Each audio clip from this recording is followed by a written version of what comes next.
সংস্কার কমিশনের কাজ এবং দেশের আইন শৃঙ্খলা পরিস্থিতি নিয়ে আগামী শনিবার বেলা 2:30টায় বিএনপির সঙ্গে সংলাপ করবে অন্তর্বর্তী সরকার। বৃহস্পতিবার সন্ধ্যায় সংবাদ সম্মেলনে প্রধান উপদেষ্টার প্রেস সচিব শফিকুল আলম জানান, দেশের প্রধান রাজনৈতিক দলগুলোর সঙ্গে অন্তর্বর্তী সরকারি সংলাপের প্রথম দিন বিএনপির সঙ্গে সংলাপ হবে। অন্যান্য রাজনৈতিক দলগুলোর সঙ্গে সংলাপ পরে হবে। প্রেস সচিব আরও জানান, এরই মধ্যে অন্তর্বর্তী সরকার 6টি কমিশনের মধ্যে 5টি চূড়ান্ত করেছে এবং যে কোনো সময় সেটি ঘোষণা করা হবে।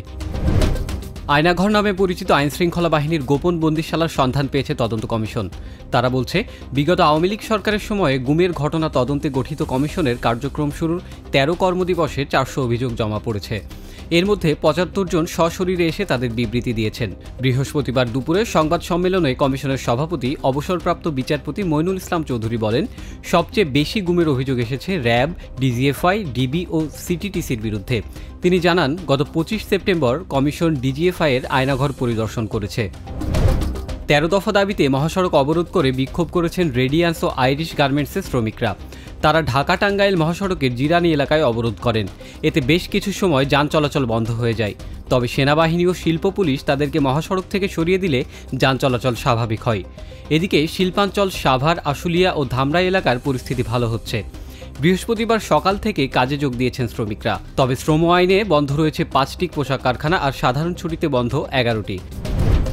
লেবাননের রাজধানী বৈরুতের মধ্যাঞ্চলে একটি ভবনে বুধবার মধ্যরাতের পর ইসরায়েলের বিমান হামলায় অন্তত 6 জন নিহত হয়েছেন। যে ভবনে হামলা হয়েছে সেখানে হিজবুল্লাহর একটি স্বাস্থ্য ইউনিট ছিল।